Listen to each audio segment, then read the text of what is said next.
Assalamualaikum warahmatullahi wabarakatuh. Innal hamdalillah nahmaduhu wa nasta'inuhu wa nastaghfiruh wa na'udzu billahi min syururi anfusina wa min sayyiati a'malina. May yahdihillahu fala mudhillalah wa may yudlil fala hadiyalah. Asyhadu an la ilaha illallah wahdahu la syarikalah wa asyhadu anna Muhammadan abduhu wa rasuluh salawatullahi alaihi wa ala alihi wa sahbihi wa man tabi'ahum bi ihsanin ila yaumiddin amma ba'd. Kaum muslimin dan muslimat yang dimuliakan oleh Allah, setelah kita membahas tentang persyaratan dalam nikah, yaitu untuk keabsahannya disyaratkan adanya izin dari seorang wali dari mempelai wanita. Dan telah kita sebutkan, wali yang paling berhak memberikan izin pernikahan adalah laki-laki yang paling dekat terhadap seorang wanita. Secara urutan, maka mereka adalah ayahnya. Demikian pula ke atasnya ayah. Kemudian anak, kalau memang dia punya anak yang bisa menjadi wali.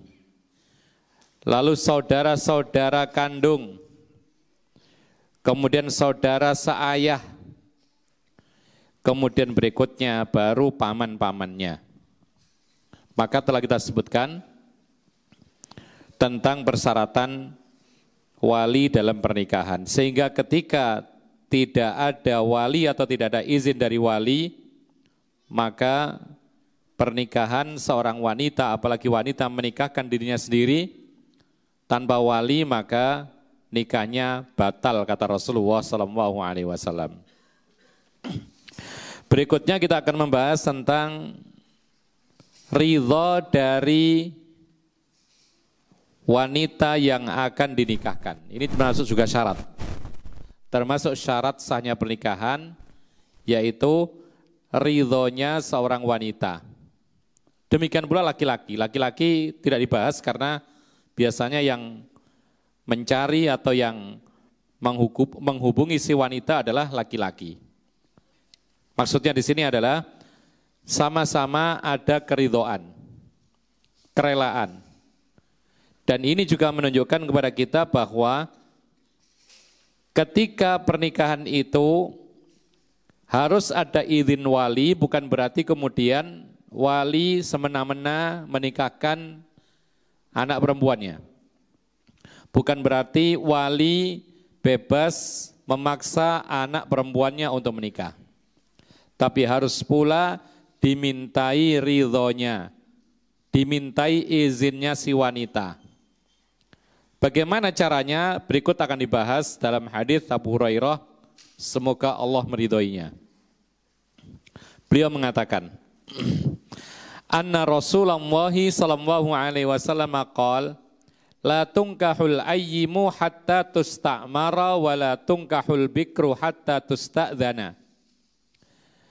Kata Rasulullah SAW, seorang janda tidak boleh dinikahkan sampai dia dimintai persetujuannya secara terang.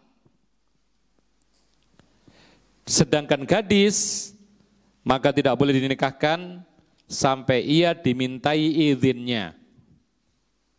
Jadi kalau janda harus dimintai persetujuannya secara terang benderang. Kalau gadis cukup dimintai izinnya. Lalu para sahabat bertanya, qalu ya Rasulullah, wa kaifa idnuha? Para sahabat bertanya, bagaimana sih pertanda seorang gadis itu mengizinkan kalau dinikahkan? Bagaimana sih izinnya seorang wanita gadis itu? Qala antaskuta muttafaqun alaih. Rasulullah menjawab, gadis itu dimintai izin, dia itu ridho ketika dia itu diam. Jadi wanita gadis misalnya beda dengan wanita janda. Kalau janda harus betul-betul menjawab. Ya. Ada orang tua punya anak perempuan. Kemudian ditinggal mati oleh suaminya. Perempuan ini. Lalu walinya ingin menikahkan lagi dengan laki-laki yang lain. Maka wali bertanya, meminta izin, mengajak musyawarah dengan si wanita janda ini sampai betul-betul shorihatun, wanita janda ini gamblang mengungkapkan setuju atau tidak. Ini kalau gadis. Maka orang tua mengatakan, wahai putriku, aku akan menikahkan kamu dengan si Fulan bin Fulan, orang yang begini. Bagaimana kamu? Maka si gadis kalau diem berarti dia belum ridho. Dia harus mengatakan, ya wahai ayahku, baik, aku mau, aku bersedia. Ini namanya tustakmaru, dimintai perkaranya secara gamblang. Jadi harus ada betul-betul persetujuan yang nyata. Ini kalau janda. Kalau gadis ditanya oleh ayahnya, wahai putriku, kamu akan saya nikahkan dengan si Fulan bin Fulan. Lalu kemudian si perempuan gadis ini diem. Maka ini pertanda dia setuju dan boleh dinikahkan. Itulah bedanya antara gadis dengan janda dalam masalah, yaitu dimintai atau izinnya dia, dimintai persetujuannya. Kalau gadis cukup diem berarti pertanda itu setuju, tapi kalau janda tidak boleh diam, harus betul-betul berbicara. Harus betul-betul setuju dengan gamblang. Tidak cukup diem. Para ulama mengatakan, kenapa dibedakan? Kenapa gadis cukup diem sudah mendapatkan izinnya? Tapi kalau janda harus betul-betul mengungkapkan gamblang ya atau tidak. Para ulama mengatakan bahwa kalau janda dia lebih berpengalaman, sudah pernah menikah. Andaikan dia pernikahannya ternyata gagal berujung perceraian, maka jangan sampai dia gagal untuk kedua kalinya. Dia sudah mengerti bagaimana menikah dengan seorang laki-laki yang tadinya dia tidak mengenalnya. Dia sudah pernah mengurusi seorang laki-laki yang tadinya bukan siapa-siapanya. Maka dia lebih mengerti ketika dia kecewa, ketika dia senang, ketika dia mendapatkan ujian demi ujian diterpa ketika sedang menjalani rumah tangga, lalu kemudian tiba-tiba ditinggal meninggal dunia oleh suaminya atau diceraikan oleh suaminya, maka ketika dia ditanyakan tentang menikah lagi yang kedua kalinya, maka dia harus betul-betul menyatakan dengan gamblang perkataan setuju atau tidak. Karena dia sudah mengetahui pernikahan itu bagaimana. Sementara gadis, kenapa sih kok cukup diem itu ditandakan dia itu adalah setuju? Maka para ulama mengatakan karena wanita salihah itu ghalabahal haya'u. Wanita salihah itu dalam urusan pernikahan itu dihinggapi rasa malu yang sangat dominan. Tapi itu wanita dulu. Ya. Dikatakan oleh para ulama, ini wanita dulu. Ketika ditanya oleh orang tuanya, saya nikahkan kayak kamu, dia cuma tersipu malu saja. Diem. Ya. Lalu kemudian masuk kamar misalnya. Maka para ulama mengatakan, karena dia dihinggapi rasa malu yang tinggi, ya, merasa tidak nyaman kalau dia mengatakan ya, seolah-olah dia itu betul-betul ingin menikah. Maka dalam Islam, seorang gadis ketika ditanya oleh orang tuanya atau walinya, saya nikahkan kamu dengan si fulan-fulan, lalu dia diam, maka para ulama mengatakan itu pertanda dia ridho. Kenapa enggak harus menjawab? Karena wanita salihah yang masih gadis itu biasanya dihinggapi rasa malu. Sekali lagi dikatakan oleh para ulama, ini wanita dulu. Sekarang ada enggak? Ada, cuman sangat-sangat sedikit. Ya. Bahkan kadang-kadang sekarang wanita itu datang kepada ikhwan minta dilamar. Boleh enggak? Hah? Boleh-boleh saja, tetapi kurang afdol. Mana rasa malunya? Kalau perempuan itu datang kepada laki-laki untuk minta dilamar, maka tidak terpakai lagi permintaan izin supaya dia diam. Ya, memang ada pada zaman dahulu, zaman Rasulullah, wanita itu datang kepada Rasulullah, kemudian menghibahkan dirinya kepada Rasulullah. Para ulama mengatakan, kalau seperti ini silakan. Silakan wahai wanita muslimah, datang kepada seseorang menawarkan dirinya untuk dinikahi, tapi laki-laki yang seperti Rasulullah, silakan. Pasti baiknya. Ya. Tapi datang kepada seorang laki-laki yang belum tentu semuanya, maka sebaiknya ada seorang perantara. Makanya Rasulullah ketika menikah, rata-rata dengan isi-isinya semuanya, itu ada perantaranya. Ketika menikah dengan siapa namanya? Khadijah, ada perantaranya. Ketika menikah dengan Maimunah, ada perantaranya Abu Rafi, demikian seterusnya. Padahal dia seorang nabi. Dan wanita-wanita yang dinikahi oleh Rasulullah itu adalah wanita-wanita salihah. Ketika menikah dengan Aisyah, perantaranya Abu Bakar radhiyallahu an. Maka demikianlah semestinya seorang laki dan perempuan itu menikah, kalau bisa ada perantaranya untuk menghindari fitnah. Ya, untuk menghindari fitnah. Kemudian seperti juga kisah bagaimana Hafsah ketika ditinggal mati oleh suaminya, yang berperan adalah ayahnya, yaitu Umar bin Khattab menawarkan kepada Utsman, menawarkan kepada Abu Bakar, kemudian ternyata Rasulullah yang meminangnya dan akhirnya dinikahi oleh Rasulullah sallallahu alaihi wasallam. Ma'asyiral muslimin rahimakumullah. Maksud daripada diam ini, para ulama mengatakan bahwa gadis ketika ditanya untuk menikah lalu dia diam, berarti itu adalah pertanda dia mengizinkan dan boleh dinikahkan oleh walinya. Maksudnya diam di sini adalah diam yang mengindikasikan bahwa dia itu setuju, karena dia punya rasa malu maka dia diam. Jadi diamnya bukan diam-diam yang bagaimana gitu ya. Ada wanita itu diam tapi cemberut, ya. Berarti di sini ini isyarat bahwa dia belum setuju, ya. Ada lagi diam tetapi apa? Tetapi murung, diam sinis, ya. Maka seperti ini belum cukup dikatakan dia rela, karena yang dimaksud diam di sini adalah diam dia ini menunjukkan kerelaannya, tetapi tidak mampu berbicara karena dia malu. Bagaimana kalau tersenyum? Nah, tersenyum ini biasanya ridho, rela. Ditanya, wahai putriku, kamu saya nikahkan ya? Tersenyum. Biasanya tersenyum ini adalah pertanda dia ridho.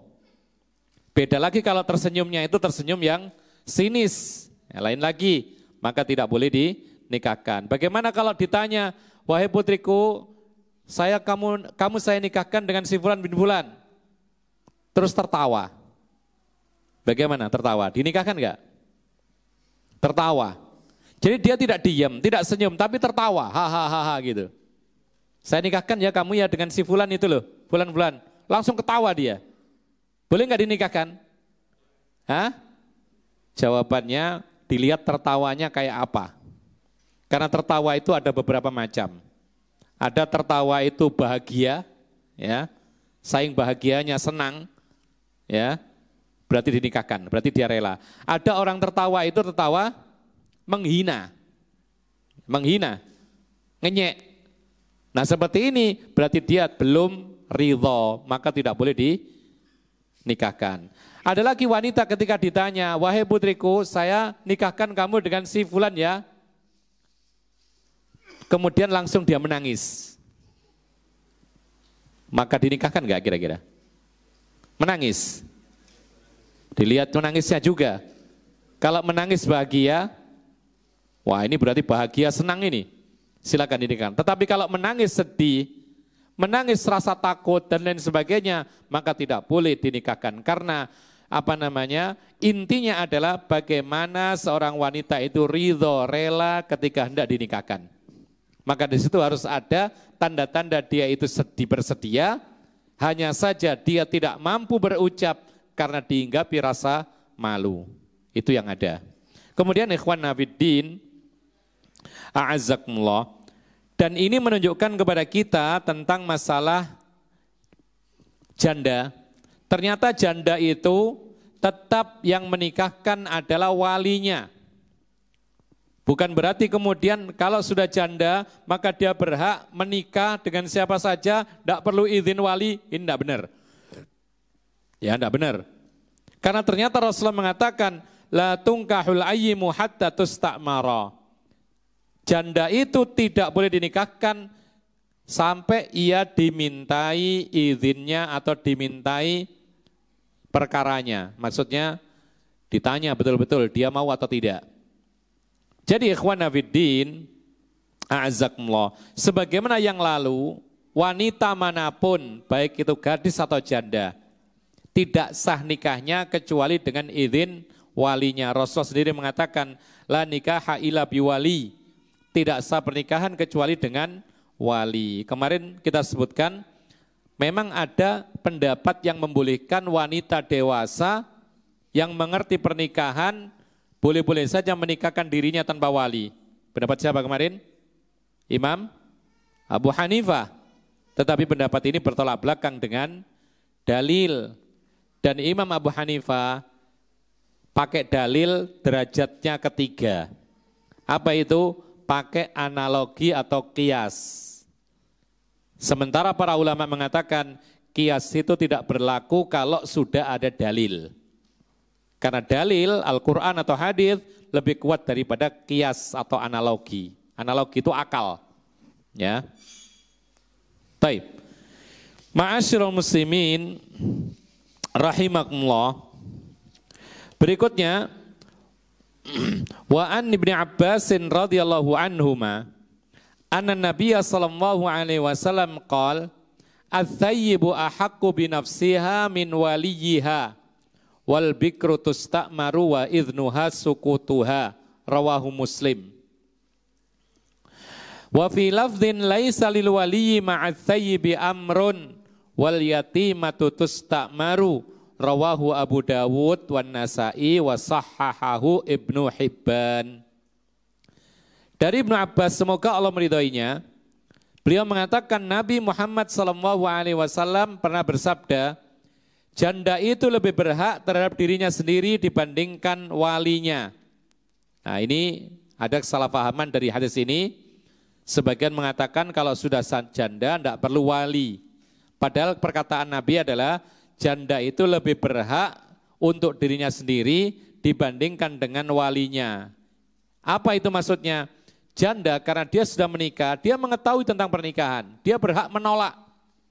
Diperintahkan oleh walinya menikah, dia tidak mau, terang-terangan menolak, tidak masalah. Ya. Tapi tetap dimintai izin walinya juga, sebagaimana wanita-wanita yang lainnya. Sedangkan gadis, maka dimintai izinnya, dan izinnya gadis itu ketika dia diam, seperti yang telah lalu. Hadis ini riwayat Muslim, wa fi lafdhin laisa lil waliyyi ma'ats tsayyibi amrun. Kata Rasulullah SAW, tidak ada hak apa-apa bagi seorang wali terhadap seorang janda. Tidak ada kuasa apapun. Nah, hadis ini pun juga disalahpahami, berarti mereka mengatakan sebagian bahwasanya janda itu tidak harus pakai wali. Padahal di sini hanya mengatakan bahwasanya wali tidak punya kuasa, tidak bisa memaksa maksudnya. Ya, tidak bisa memaksakan seorang janda. Untuk apa? Untuk dinikahkan. Karena dia sudah berpengalaman, dia berhak untuk menolak, dan dia berhak memilih siapa yang akan menikahi dirinya. Berbeda dengan seorang gadis belum punya pengalaman, maka ditunjukkan oleh walinya. Ya, dianjurkan untuk menuruti walinya. Itu benar. Tapi kalau janda, maka walinya tidak bisa memaksa. Sedangkan yatimah di sini, ikhwan fillah azakumullah, maksud daripada yatimah di sini adalah kalau makna yatim atau yatimah itu adalah anak yang kehilangan ayahnya dan dia belum balik, itu yatim. Kalau perempuan yatimah. Ya. Jadi ada batasannya. Balik. Kalau sudah balik dewasa maka bukan lagi yatim. Ya. Rasulullah mengatakan la yutma ba'dal bulugh. Tidak ada istilah yatim ketika masuk kepada usia balik. Jadi batasannya ketika balik, sebelum balik dia tidak punya ayah, meninggal dunia. Atau bukan meninggal tapi hilang. Kalau menceraikan tidak masuk. Jadi kalau ada suami istri bercerai, punya anak, maka anaknya bukan yatim. Ini sebagian keliru memahami. Jadi kalau ada suami istri bercerai punya anak, anaknya bukan yatim. Karena masih punya bapak, masih punya ibu, cuman berpisah. Yang dikatakan yatim itu adalah anak yang ditinggal mati oleh ayahnya atau hilang ayahnya. Maksudnya hilang gimana? Dulu sering terjadi. Ketika pergi haji, ya, naik kapal, itu membutuhkan waktu berbulan-bulan. Lalu setahun tidak pulang, tidak kirim kabar.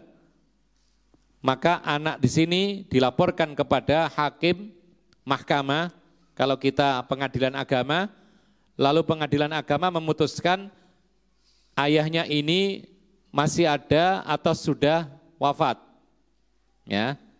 Kalau pengadilan agama menghukumi orang tuanya sudah mati atau wafat, dianggap hilang, maka anak tersebut jadi yatim statusnya.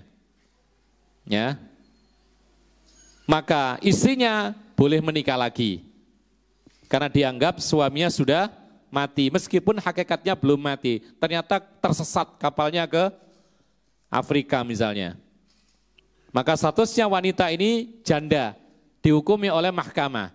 Anak statusnya jadi yatim, dihukumi oleh mahkamah. Lalu si wanita ini menikah lagi, boleh? Ya. Yang menjadi masalah itu ketika wanita ini sudah menikah lagi, ternyata suaminya datang. Ya. Maka disinilah posisi seorang wanita punya dua suami dan dua-duanya sah. Posisi seperti ini. Terus bagaimana wanita itu? Siapa yang lebih berhak? Kan tidak mungkin diteruskan dua suami untuk satu istri. Dijawab oleh para ulama, karena dua-duanya sahih, maka wanita ini memilih salah satunya, harus. Gak boleh dibiarkan dua suami. Ya. Nah, ini kasus yang berkaitan dengan istri. Nah, seorang anak ini dikatakan yatim ketika dia kehilangan ayahnya, baik itu mati ataupun dianggap sudah mati oleh pihak yang berwenang. Itu makna yatim. Nah, sekarang pembahasan kita wal yatimu tusta'maru, ini maksudnya adalah yatim yang sudah dewasa, ya, kan tidak punya ayah. Itu tetap kalau mau menikah dihukumi sama dengan gadis biasa. Apa itu? Dimintai izinnya juga. Ya, dimintai izinnya juga. Seperti gadis. Jadi tidak boleh dianggap remeh karena nggak punya bapak, lalu sembarangan walinya, tetap dimintai keridhoannya. Jadi sama saja, wanita yang yatim yang sudah menginjak usia dewasa atau ketika dia mau menikah, tetap sama statusnya dengan gadis biasa yang bukan yatim, tetap dimintai, yaitu izinnya, ditawarkan mau nggak engkau menikah atau tidak boleh juga dipaksa. Ikhwan nafiddin azakumullah. Timbul permasalahan sekarang, bolehkah seorang wali memaksa anaknya menikah, menikahkan putrinya secara paksa? Boleh gak kira-kira? Jawabannya ada dua kemungkinan. Kalau anak itu sudah dewasa, perempuan itu sudah balik, sudah dewasa, ya, sudah mengerti tentang pernikahan, maka hukumnya seperti gadis dan janda, maka sama sekali tidak boleh dipaksa. Karena ada aturannya, gadis harus dimintai izinnya. Janda apalagi harus dimintai izinnya secara gamblang. Maka memaksa anak perempuan yang sudah dewasa untuk menikah tidak diperbolehkan. Kenapa demikian? Karena salah satu syarat bolehnya menikah itu adalah keridhaan dari orang yang dinikahkan. Ini bagian yang pertama. Lalu bagian yang kedua yaitu tentang memaksa perempuan yang belum balik untuk menikah. Menikahkan anak kecil secara paksa. Ya. Orang tua menikahkan anak kecil perempuan dengan laki-laki. Maka boleh atau tidak hal ini terjadi beberapa pendapat, perselisihan pendapat. Sebagian mengatakan tidak boleh. Ya, sebagian mengatakan tidak boleh. Kenapa demikian? Karena dalam pernikahan salah satu syaratnya adalah at-taradhi, saling ridho. Sementara nikah dipaksa itu tidak ada keridhoan. Ini pendapat yang pertama, tentang menikahkan secara paksa perempuan yang masih kecil. Pendapat yang kedua mengatakan boleh-boleh saja, tapi dengan syarat. Boleh-boleh saja memaksakan pernikahan anak kecil perempuan dengan laki-laki, ini boleh-boleh saja tetapi harus terpenuhi syaratnya. Syarat yang pertama yang disebutkan oleh para ulama, bahwasanya orang tua atau wali itu menikahkan perempuan tersebut dengan laki-laki yang sepadan. Maksudnya sepadan itu ya seimbang, sekufu. Dalam hal akhlak, dalam hal agama, dalam hal status sosial, dan lain sebagainya. Ya. Kemudian yang kedua syaratnya adalah pernikahan tersebut menjadi maslahat bagi si perempuan yang masih kecil. Ini syarat yang kedua. Kalau dipandang tidak maslahat, haram hukumnya memaksa anak kecil untuk menikah. Ya. Taib. Pendapat ini, yang kedua ini, yaitu dibolehkan menikahkan anak perempuan yang masih kecil dengan laki-laki yang sekufu, ya, seimbang, sepadan, didasari oleh beberapa alasan. Apa itu?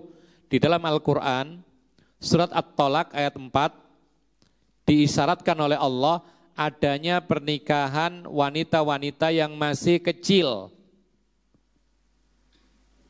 Dan wanita yang masih kecil itu tidak dianggap perizinannya. Dan tidak harus dimintai izin karena dia belum mengerti tentang pernikahan. Tapi terjadi pernikahan dan itu ditakrir, disetujui atau dipaparkan oleh Allah dalam Al-Quran surat At-Tolak ayat 4. Apa ayatnya? Allah mengatakan tentang masalah masa iddah bagi wanita. Allah mengatakan wallati ya'isna minal mahidhi min nisaikum inirtabtum fa'iddatuhunna thalathatu ashhurin wallahi lam yahidna. Perhatikan di sini. Wanita-wanita yang sudah tidak mengalami masa haid, jika kalian ragu tentang perhitungan masa haidnya, maka masa iddahnya, maka masa iddahnya wanita yang sudah tidak haid lagi adalah 3 bulan. Jadi misalnya nenek-nenek ditinggal mati oleh suaminya. Nenek-nenek ini sudah tidak mengalami masa haid. Maka dia menjalani masa iddahnya berapa? Afwan, ketika dicerai, bukan ditinggal mati ya. Nenek-nenek diceraikan oleh suaminya. Ya. Maka masa iddahnya nenek-nenek yang sudah tidak mengalami masa haid itu masa iddahnya adalah 3 bulan penuh. Karena tidak ada masa haid. Biasanya masa iddah itu menunggu masa haid. Tapi karena tidak haid, maka masa iddahnya 3 bulan. Lalu Allah mengatakan wallahi lam yahidna. Demikian pula masa iddahnya wanita yang belum memasuki masa haid. Siapa itu? Anak kecil, perempuan yang ditinggal atau diceraikan oleh suaminya.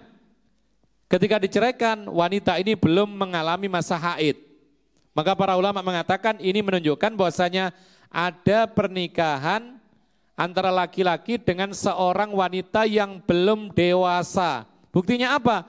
Diceraikan dan wanita ini belum mengalami masa haid. Sementara haid itu pertanda dia dewasa. Ini belum mengalami masa haid. Berarti dia sudah mengalami pernikahan di masa kecil dan diceraikan, tetap dia masih kecil, belum mengalami masa haid. Berapa masa iddahnya? Hah? Berapa masa iddahnya wanita kecil yang diceraikan oleh suaminya? 3 bulan sama dengan wanita yang tidak mengalami masa haid. Ini menunjukkan adanya wanita-wanita yang dinikahi oleh laki-laki, sementara wanita itu masih belum balik, bahkan diceraikan pun dia belum mengalami masa haid. Ini menunjukkan kepada kita bahwasanya boleh, yaitu orang tua menikahkan wanita-wanita atau anak-anaknya yang masih kecil,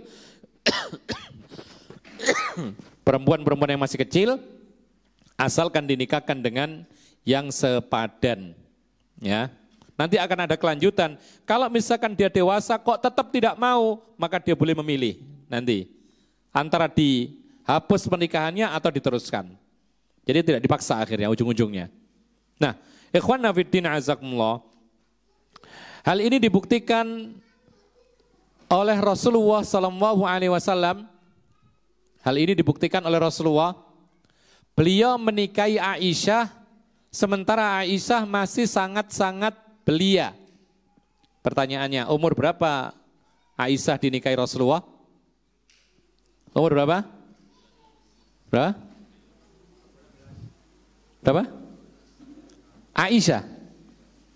Aisyah dinikahi oleh Rasulullah umur 6 tahun. 6 tahun. Kemudian tinggal bersama ketika umur 9 tahun. Ya.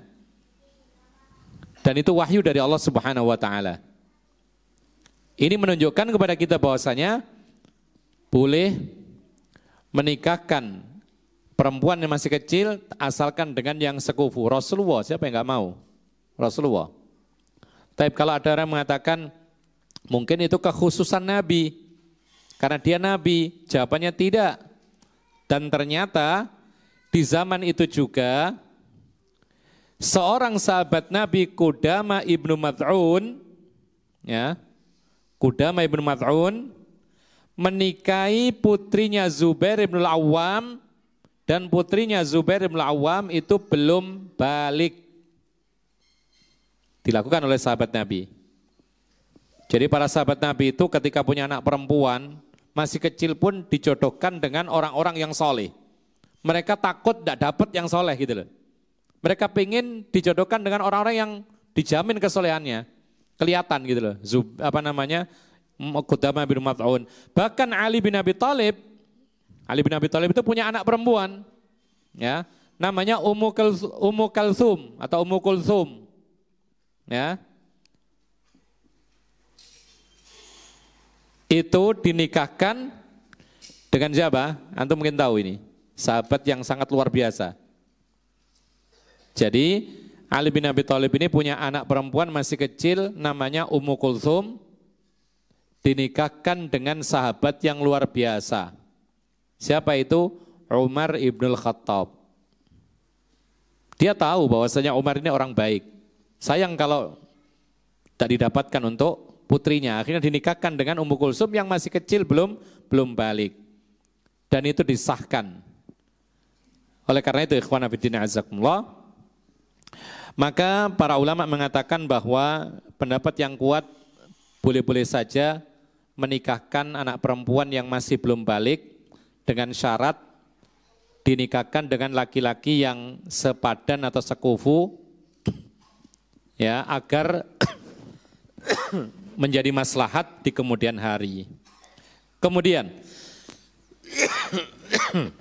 hadis berikutnya dari Abu Hurairah semoga Allah meridhoinya, beliau mengatakan, qala Rasulullah sallallahu alaihi wasallam, la tuzawwijul mar'atul mar'ata wa la tuzawwijul mar'atu nafsaha.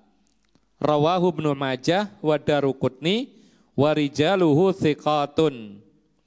Rasulullah bersabda, seorang wanita tidak boleh menikahkan wanita dan seorang wanita tidak boleh menikahkan dirinya sendiri.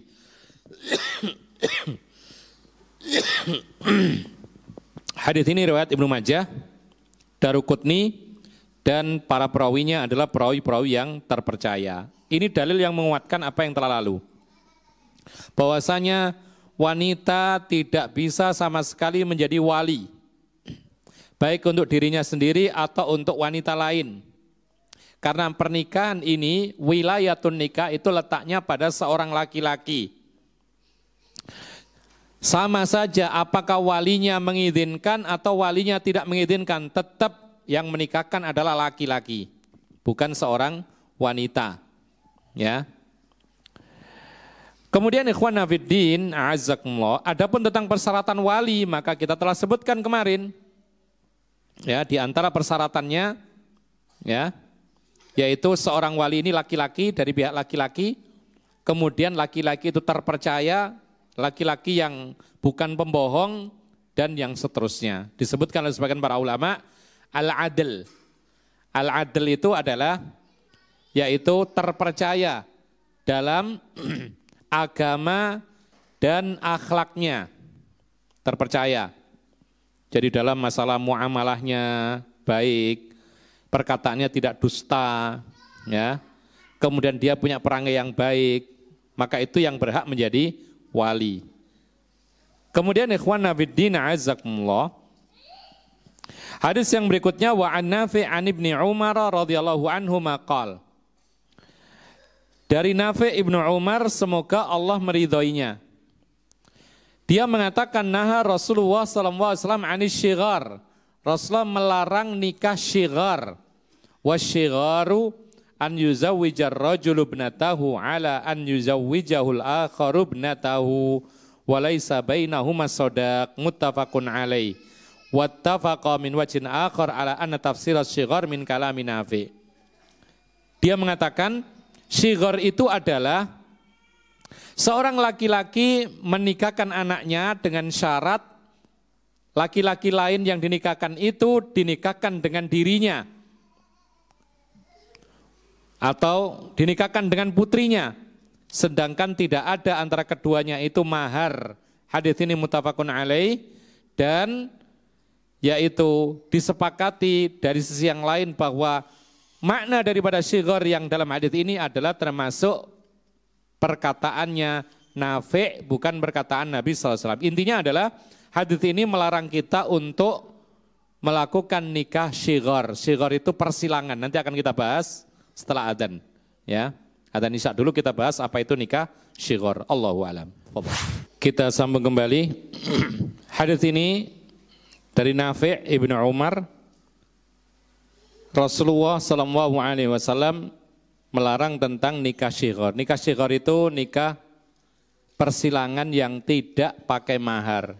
Contohnya begini, ya, ada dua laki-laki berteman, A sama B, ini berteman. Si A punya anak namanya Khadijah, si B punya anak namanya Aisyah. Maka si A ingin menikahi anaknya si B. Lalu si B mengatakan, ya tidak apa-apa, kamu nikah sama anak saya, tapi nikahkan saya dengan anakmu. Ini syarat. Ini kalau bapak punya anak. Kasus yang semisal adalah dua orang laki-laki sama-sama punya adik perempuan. Ya. A dan B sama-sama punya adik perempuan. Anggap saja kedua-duanya ini adalah sebagai wali dari adik perempuannya. Lalu si A mengatakan kepada si B, saya mau nikahi adikmu. Si B mengatakan boleh, tapi syaratnya saya nikahi adikmu. Seperti ini. Kemudian tanpa mahar. Kenapa demikian? Karena ini adalah memenuhi hajatnya para wali. Ya. Maka di sini termasuk haram dan para ulama sepakat tentang keharamannya. Pertanyaannya sekarang, apa alasan kok tidak boleh? Jawabannya para ulama mengatakan, yang pertama karena memang disepakati dari awal tidak pakai mahar. Sementara mahar itu kewajiban dalam pernikahan, kalau sengaja dihapus maka ini bisa membatalkan. Ya. Sebagian yang lain mengatakan tidak batal, tapi tetap harus dibayar mahar. Ketika sudah terjadi pernikahan, dua orang ini Dua pasangan ini tetap masing-masing harus membayar mahar yang semisal. Ini yang pertama. Alasan yang kedua atau illah, alasan yang kedua adalah al-ijbaru wa adamul isti'dzan. Pernikahan semacam ini adalah nikah yang terpaksa bagi si wanita. Ya. Baik wanita yang pertama atau yang kedua biasanya gini ini terpaksa. Nah, kalau terpaksa ujung-ujungnya tidak ada taradhin, tidak ada yang namanya ridho. Sementara ridho itu syarat sahnya pernikahan. Ini yang kedua. Kemudian yang ketiga, karena nikah syighar ini memenuhi kebutuhan si wali, maka biasanya ya ketika tidak dipandang ridhonya si perempuan, maka biasanya terjadi pernikahan yang tidak sepadan, tidak sekufu. Ini rentetan alasannya. Ya mungkin laki-lakinya terlalu tua misalnya, sementara perempuannya sangat muda, padahal dia tidak suka, tapi nggak enak dengan walinya, nggak enak dengan orang tuanya dan semisalnya. Intinya adalah di situ kembali kepada masalah ridha, ya terpaksa. Maka nikah seperti ini adalah nikah yang diharamkan. Para ulama mengatakan wa idzan tafatil illatu jaza. Kalau ilahnya itu tidak ada, maka boleh-boleh saja nikah seperti ini. Contohnya begini, dua orang laki-laki berkawan, ya, sama-sama punya adik, dan subhanallah si A ini tertarik kepada adiknya temannya, dan temannya ini tertarik kepada adiknya si temannya juga. Kemudian ditanya betul-betul, karena sama-sama gadis, perempuan ini ditanya, ternyata dia setuju, dengan diam setuju. Kemudian mahar dibayar sebagaimana mestinya. Kemudian ternyata subhanallah, laki-laki ini sepadan dengan perempuan yang pertama, laki-laki yang kedua sepadan dengan perempuan yang kedua. Maka seperti ini boleh, karena nggak ada alasan terlarangnya, terpenuhi semuanya. Mahar terpenuhi, ridho terpenuhi, sepadan terpenuhi, maka tidak ada masalah. Dan ini kita jumpai ya beberapa orang, jamaah kita sendiri itu ada yang melakukan pernikahan seperti ini. Ya. Jadi sesama kawannya dinikahkan, kemudian dia dapat adiknya dan dia dapat adiknya, bertukar seperti ini. Karena memang jodoh. Jadi tetap mahar tetap ada dua mahar dalam dua pernikahan, kemudian dimintai izin, sama-sama dimintai izin dan dia rela, ya. Perempuan-perempuan tersebut rela, kemudian laki-lakinya memang layak untuk si perempuan ini tidak memaksa, maka ini diperbolehkan. Kemudian ikhwan fiddin azakumullah, hadis yang berikutnya wa an Ibni Abbas radhiyallahu anhuma anna jariyatan bikran atatin Nabi sallallahu alaihi wasallam fadzakarat anna abaha zawwajaha wa hiya kariha. Ini kelanjutan daripada pernikahan kecil tadi. Ya. Fa khayyaraha Rasulullah sallallahu alaihi wasallam rawahu Ahmad wa Abu Dawud wa Ibnu Majah wa u'illa bil irsal. Dari Ibnu Abbas, semoga Allah meridhoinya, bahwa ada seorang wanita yang masih muda, ya, itu datang kepada Nabi sallallahu alaihi wasallam, lalu dia berkata kepada Nabi bahwasanya dahulu ayahnya menikahkan dirinya sementara dia itu terpaksa. Jadi dia sudah dewasa, ternyata nggak mau dengan laki-laki ini. Dinikahkan secara paksa awalnya masih kecil. Ketika menginjak dewasa, tetap nggak mau. Lalu lapor kepada Rasulullah, wahai Rasulullah, saya dulu waktu kecil dinikahkan dengan laki-laki ini paksa. Maka Rasulullah SAW memberikan pilihan kepada wanita itu antara mau terus menjadi istri atau bubar. Akhirnya apa? Akhirnya dibubarkan pernikahannya, dihapus pernikahannya. Hadis ini riwayat Ahmad, Abu Dawud dan Ibnu Majah, meskipun hadis ini mursal. Artinya apa secara makna? Dibenarkan seperti ini. Ikhwan Nabiddin, a'azakumullah, ini menguatkan apa yang kita katakan tadi, bahwasanya wanita kalau dewasa tidak boleh dipaksa menikah, tapi kalau masih kecil Ayahnya boleh-boleh saja tetapi dicarikan yang sepadan. Namun tetap bergantung ketika wanita itu menjadi dewasa, dia mau atau tidak terserah wanita itu.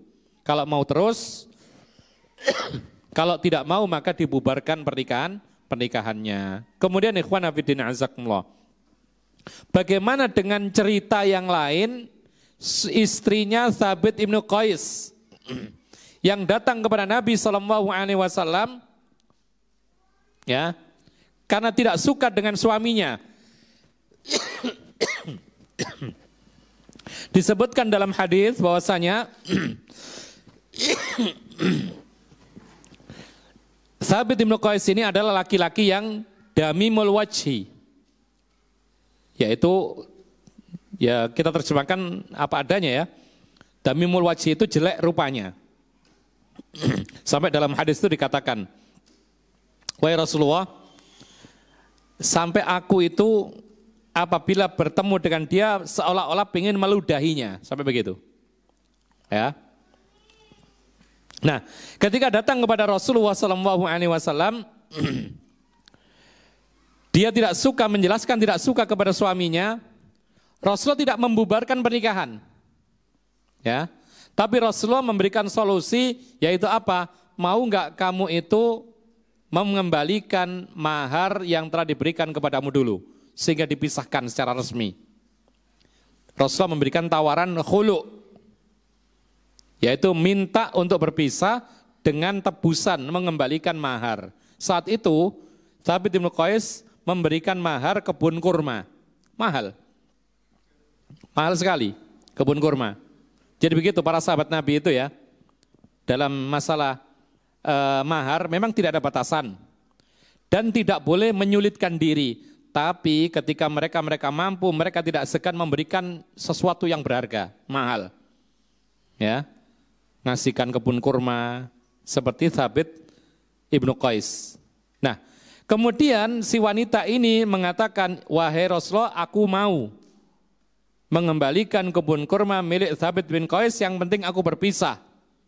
Maka Rasulullah SAW memanggil Thabit bin Qais, kemudian dipisahkan karena khulu', dan kebun kurma dikembalikan kepada Thabit ibnu Qais. Para ulama mengatakan ini berbeda dengan Nabi Rasulullah SAW memberikan pilihan kepada seorang wanita yang muda tadi. Kenapa demikian?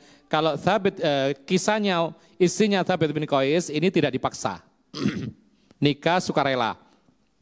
Sehingga ketika dia minta diputuskan atau dibubarkan, maka bukan dibubarkan tapi khulu' yang ada. Kalau lakinya tidak mau menceraikan, maka wanita berhak minta dipisahkan dengan cara khulu', mengembalikan mahar. Adapun wanita yang masih kecil dinikahkan paksa oleh orang tuanya, lalu kemudian tetap tidak mau, maka hakim memberikan pilihan, boleh langsung dihapus pernikahannya. Tapi ini kita bicara masalah syariat ya. Kalau di negeri kita ada batasan umur, perempuan tidak boleh menikah kecuali umur berapa di negeri kita? 20? 21 ya. Ya sudah, kalau kita nggak ingin masalah ya jangan menikahkan anak di bawah umur kan gitu. Ya. Kalau kita tidak ingin masalah, tapi kalau kita bisa mengurus, bisa menjalani proses yang benar ya silakan saja, tetapi ketika ada aturan demikian maka kita boleh mentaati, bahkan kita harus mentaatinya karena Allah Subhanahu wa taala mengatakan atii'ullah wa atii'ur rasul wa ulil amri minkum. Taatilah Allah, taatilah Rasulnya dan penguasa di antara kalian. Dan penguasa mengadakan aturan ini bukan untuk mengekang orang-orang yang ingin menikah, tidak, tetapi untuk kemaslahatan. Karena kadang-kadang laki-laki yang menikahi perempuan masih muda, belum siap, yang terjadi adalah pertikaian dan perceraian dan seterusnya. Untuk menghindari hal ini, maka ada pembatasan seperti itu. Tetapi kalau misalkan sudah ketemu jodohnya, ternyata belum umur 21, masih umur belasan misalnya, tapi dia sudah layak menikah, ada prosesnya, prosedurnya, ada sidang dan sebagainya, silakan dilakukan, tidak masalah. Yang penting apa? Yang penting secara resmi seperti yang diatur dalam negeri kita. Allahu a'lam. Taib. Ini yang bisa kita sampaikan. Mudah-mudahan bermanfaat. Ada yang bertanya barangkali? Ya, silakan. Ya. Baik. Tidak ada durasi batasannya. Yang penting sekiranya dirasa sangat lama, kemudian putus asa untuk mencari, ya sudah putus asa dianggap tidak ditemukan, maka orang-orang yang ditinggalkan oleh si laki-laki itu melapor kepada mahkamah. Melapor, kemudian yang mencari nanti atau yang membahas adalah mahkamah. Nanti mahkamah berusaha untuk menghubungi, mencari informasi dan sebagainya. Lalu mereka memutuskan bahwasanya laki-laki ini dianggap hilang atau meninggal dunia, itu keputusan mereka. Jadi nggak ada batasan waktu. Ya, jadi sekiranya saja itu sudah dianggap tidak ada, maka boleh melapor. Allahu a'lam. Baik. Ada yang lain? Bismillah. Kita cukupkan sampai di sini. Allahu a'lam. Wabillahi taufik. Wassallallahu ala nabiyina Muhammad wa ala alihi wa sahbihi ajma'in.